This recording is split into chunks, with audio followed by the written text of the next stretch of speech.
O kayong mga proponents kayo. Oh. Mga anak Teka kayo lang, ng po. Ba't panahon ba't nyo para uunahin mo magpabida. itong Dolomite? At yun na nga no, mga kabayan, pag-usapan nga po natin ito pong matindi pong birada ni Sir Ted Pailon. Dito nga po kay Congressman Redon, mga kabayan. Kung atin nga pong babalikan yung mga ito pong mga nagdaang mga balita.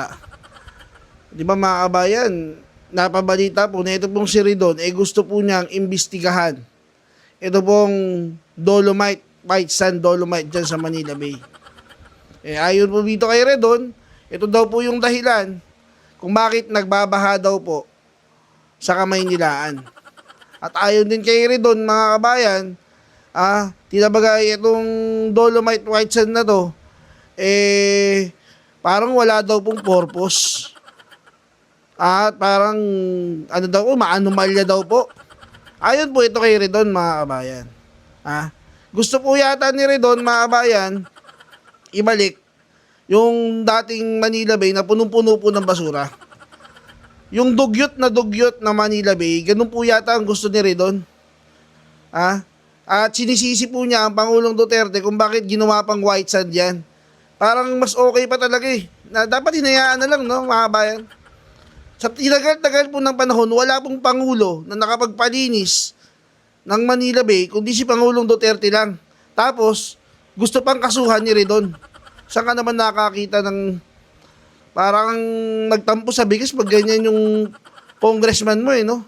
Sa dami-dami ng dapat mo kasi kasuhin at sa dami-dami ng dapat mong unahin na imbestigahan, pusang gala, naisipan mo pa talaga yung white sand, Dolomite white sand.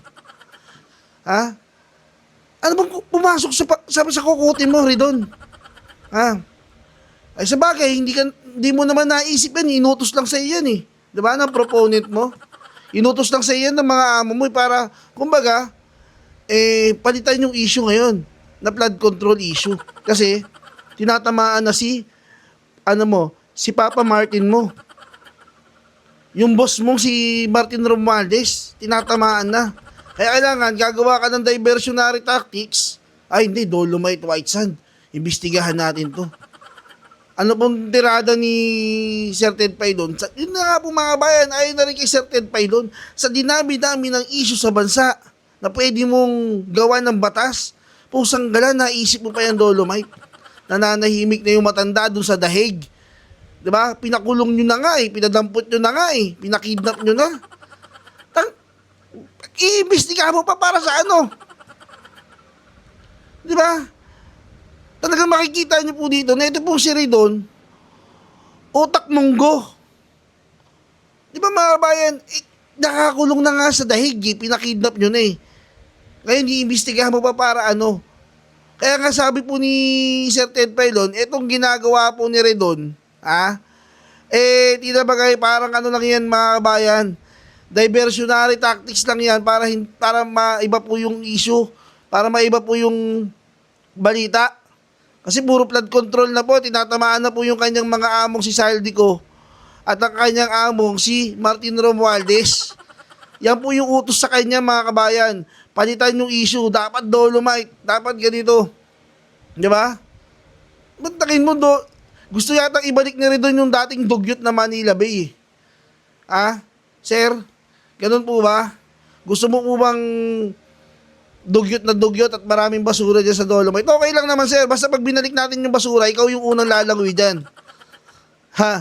Sir Redon. Diba? Ibalik natin yung basura. Gusto mo yung mga basura sa payatas, dalhin na dyan para mabilis na lang. Gawa ka ng batas, sir. Pahakot mo yung basura sa payatas. Ibagsak na lang ulit dyan sa Manila Bay. At pag bumaho na yung Manila Bay, baka sumaya ka na, sir. Diba?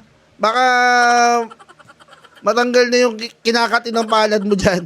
At gusto mo pa rin kasuhan si Pangulong Duterte na pinakulong nyo na nga Di mo ba, mga kabayan? Totoo naman po Ang layo-layo nung usapin, flood control yung pinag-uusapan ngayon, musang gala. Ikaw nakatuot ka sa Dolomite, engot ka ba? Hindi ka pala engot. Engot ka talaga. Pag ko ba tatanong kung engot ka ba? Totoong legit na engot ka, sir. Diba? Kaya ka natatawa na lang po si Sir Ted Pailon sa inyo O ito, mga kabayan, panoorin po natin ito pong tirada ni Sir Ted Pailon Dito nga po kay Ridon, naengot.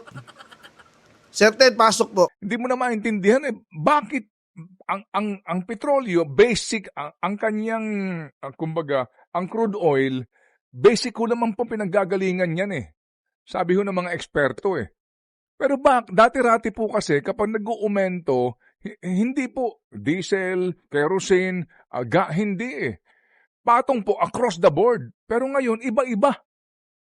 Iba ang gas, iba ang diesel, at iba ang gasolina. Ngayon, ang average nito, mga kapatid, kung ang pinag-uusapan natin dito ay hindi po yung mga mamahaling uri ng petrolyo girl, no? Gaya po nitong mga, di ba may mga promo sila dyan, yung mga sinasabi po na may mga discount. May mga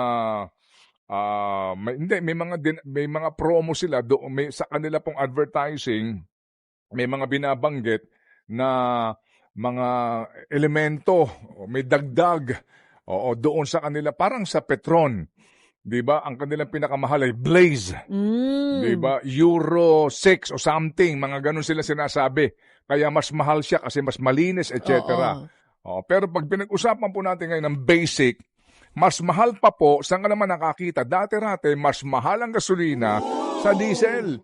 Kasi po ang diesel is mas marumi na fuel. Correct. Pero ngayon lumalabas po na either kapareho lang po yung presyo ng gasolina o mas mahal pa yung diesel. Parang nabaliktad na ang mundo. Kaya ang atin dito, yung paliwanag kung paano nyo ba kinekwenta ito. Ba't ka humanto sa 270? Tapos 170 sa piso. Ano yan, ruleta? Depende, no? Paikutin na lang nila. Ano yan, kung magkano ang gising nitong mga may-ari ng kumpanya ng langis?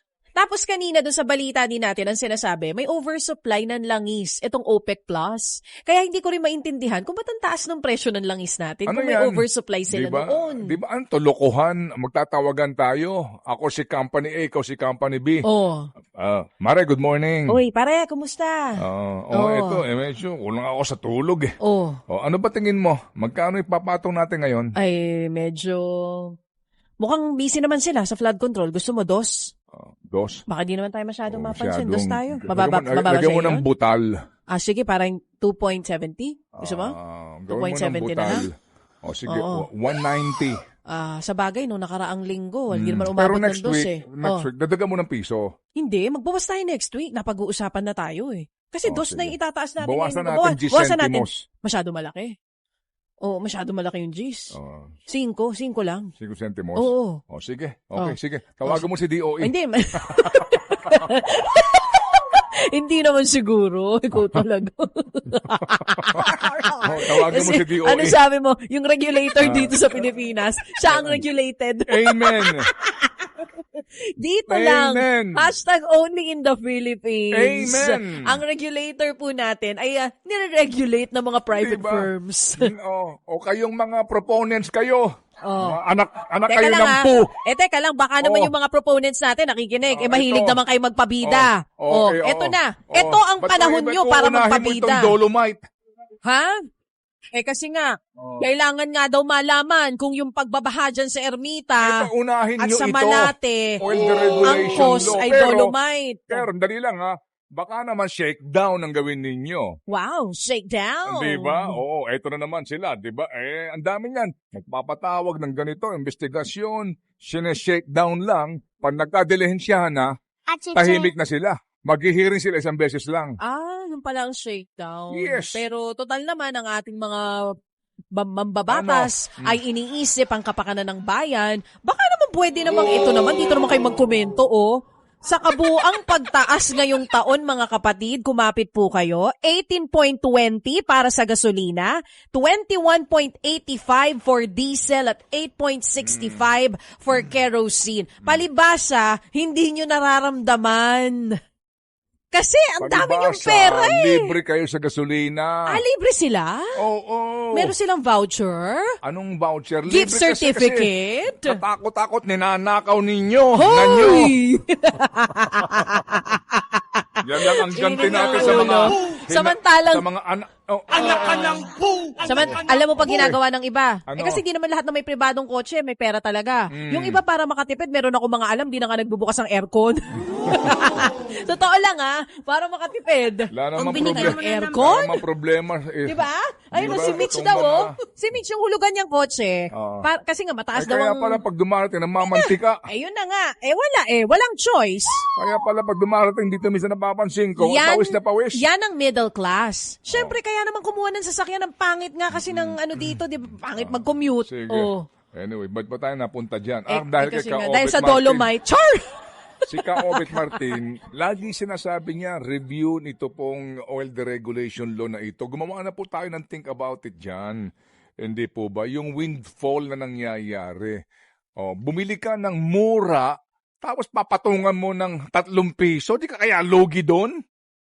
So, paano mo ngayon makikwenta na sa bandang dulo po, hindi labis-labis yung windfall na nakukuha niya? Ang laki nito, halos 3 piso. Magkano mo binili itong stock mo na to?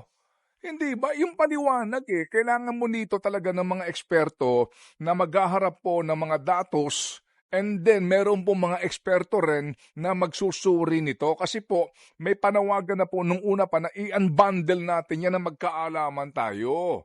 Hindi po ba? Para ka namang bago sa Well, anyway, dito sa sa Pilipinas. bagay, Alam mo naman dito, magpapasa sila ng batas, ipapangako para sa consumer, dulo-dulo, hindi naman talaga para sa atin. di ba yun ang yun ang pangako. Puro pangako. Doon sa explanatory note ng oil deregulation law Anong na pangako yan. nun?